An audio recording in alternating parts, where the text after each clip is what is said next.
News 24 માં આપનું હાર્દિક સ્વાગત છે। સોશિયલ મીડિયાનું પ્લેટફોર્મ આજે ખૂબ જ મોટા પ્લેટફોર્મ તરીકે ઉભરી આવ્યું છે। ત્યારે સોશિયલ મીડિયા દ્વારા લોકો સાથે થતી છેતરપિંડી તથા લોકોને થતી તકલીફને ધ્યાનમાં રાખી આરએમ ન્યૂઝ 24 એ સાયબર ક્રાઇમની મુલાકાત લીધી હતી। સોશિયલ મીડિયાના ઉપયોગથી લઈને કઈ બાબતોનું ધ્યાન રાખવું જોઈએ તથા લોકોના પ્રશ્નોનું નિરાકરણ કઈ રીતે લાવી શકાય એ અંગેની માહિતી લીધી હતી, જેથી કરીને આરએમ ન્યૂઝ 24 ના માધ્યમથી લોકો સુધી જનજાગૃતિનો એક સુંદર મેસેજ પહોંચી શકે। સર, આપનું નામ અને આપનો પરિચય? હું Dharmendra Sharma, SP cyber cell, CID crime, Gandhinagar, Gujarat. હાલની પરિસ્થિતિમાં સોશિયલ મીડિયા ખૂબ જ મોટું માધ્યમ બન્યું છે, જેના કારણે સાયબર ફ્રોડ ખૂબ જ વધ્યો છે। આ બાબતે લોકોને આપ શું સલાહ આપશો? સોશિયલ મીડિયા આપણે માટે ખૂબ જ ઉપયોગી પણ છે, પણ એ પણ આપણે જાણવું જોઈએ કે સોશિયલ મીડિયા જે પ્લેટફોર્મ છે એ આપણે માટે ફ્રોડનો કારણ પણ બની શકે છે।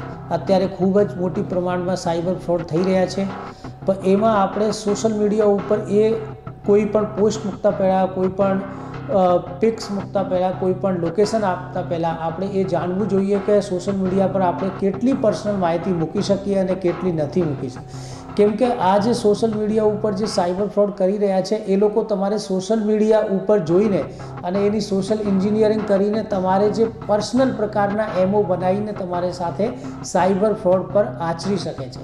એટલે આપણે એ સાયબર ફ્રોડના ભોગ નહીં બનીએ એના માટે ખૂબ જ જરૂરી છે કે આપણે જે મહત્વની વસ્તુ છે કે સોશિયલ મીડિયા બિહેવિયર એ કેવું હોવું જોઈએ એ આપણે જાણવું બહુ જરૂરી છે। સોશિયલ મીડિયાનો ઉપયોગ કરતા પહેલા કઈ બાબતોનું ધ્યાન દોરવું જોઈએ? સોશિયલ મીડિયા આપણે ઉપયોગ કરો, ફેસબુકનો આપણે ઉપયોગ કરતા હોઈએ, ઇન્સ્ટાગ્રામનો ઉપયોગ કરતા હોઈએ, બટ કોઈ સાથે આપણે પર્સનલ માહિતી જે છે એ શેર નહીં કરવી જોઈએ। આપણે ઘરમાં શું પ્રોગ્રેસ થઈ છે, આપણે ગઈકાલે ક્યાં ગયા, શું ખરીદ્યું, આપણે એવી હવે પ્રચલન છે કે આપણે દરેક વસ્તુ આ સોશિયલ મીડિયા ઉપર આપણે મૂકવાનું ચાલુ કર્યું છે, પણ એના એનાલિસિસ કરીને જ આપણે ગઈકાલે શું ખાધું, ક્યાંથી આપણે ડિલિવરી મેળવી, ક્યાંથી આપણે શોપિંગ કરી, તો એ લોકો એ વસ્તુઓનો એનાલિસિસ કરીને પછી એ પ્રમાણે જ તમારી પાસે ફોન કરે છે કે તમે આ કર્યું, તમે આ ફસાયેલા છો, આમ કરેલા છો, પછી તમારે સાથે ફ્રોડ આચરે છે। એટલે આ વસ્તુઓથી આપણે બચવાનું છે અને આપણે જોવાનું છે કે કેટલીક પર્સનલ એટલે બહુ પર્સનલ માહિતી આપણે સોશિયલ મીડિયા ઉપર નહીં આપવી જોઈએ।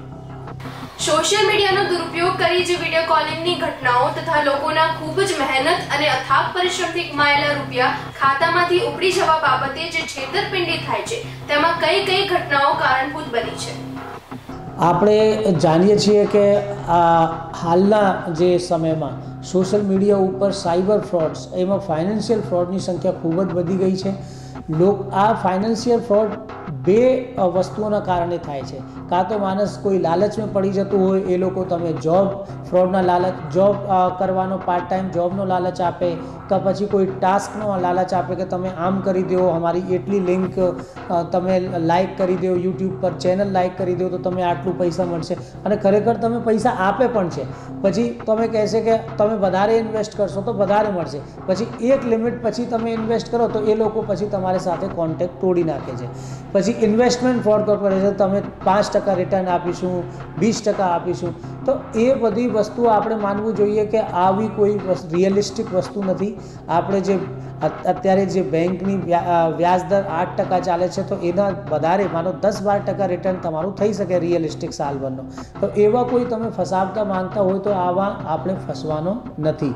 અને બીજા પ્રકારના જે ફ્રોડ ચાલી રહ્યા છે કે સેક્સટોર્શન, જેને આપણે કહીએ ન્યૂડ વિડીયો કોલિંગ, એ પણ ખૂબ જ મોટી સંખ્યામાં વધી ગયા છે।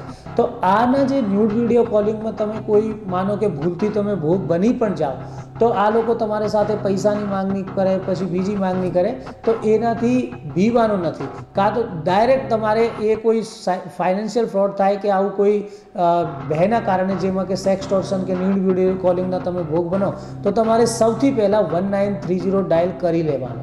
કેમ કે અમારી જે સાયબર સેલના અંદર જે 1930 હેલ્પલાઇન છે એ આખા ઇન્ડિયામાં ચાલુ છે અને એ હેલ્પલાઇન 24 hours ચાલુ હોય છે। તો આપણે એમાં તમે કરી દેશો તો તમારો પૈસા પણ બચી શકે છે. અને કેટલાક લોકો એવા પણ હોય છે કે જે ભયથી એટલા ગ્રસ્ત થઈ જાય કે સુસાઇડ સુધી પણ પહોંચી જાય, તો એના પણ આપણે જીવ પણ બચાવી શકીએ આ 1930 ઉપર. હાલની પરિસ્થિતિમાં લોકો સાથે જે સાયબર ફ્રોડ થઈ રહ્યો છે તેમાં સાયબર સેલની એન્ટી બુલિંગ યુનિટ કઈ રીતે કામ કરે છે?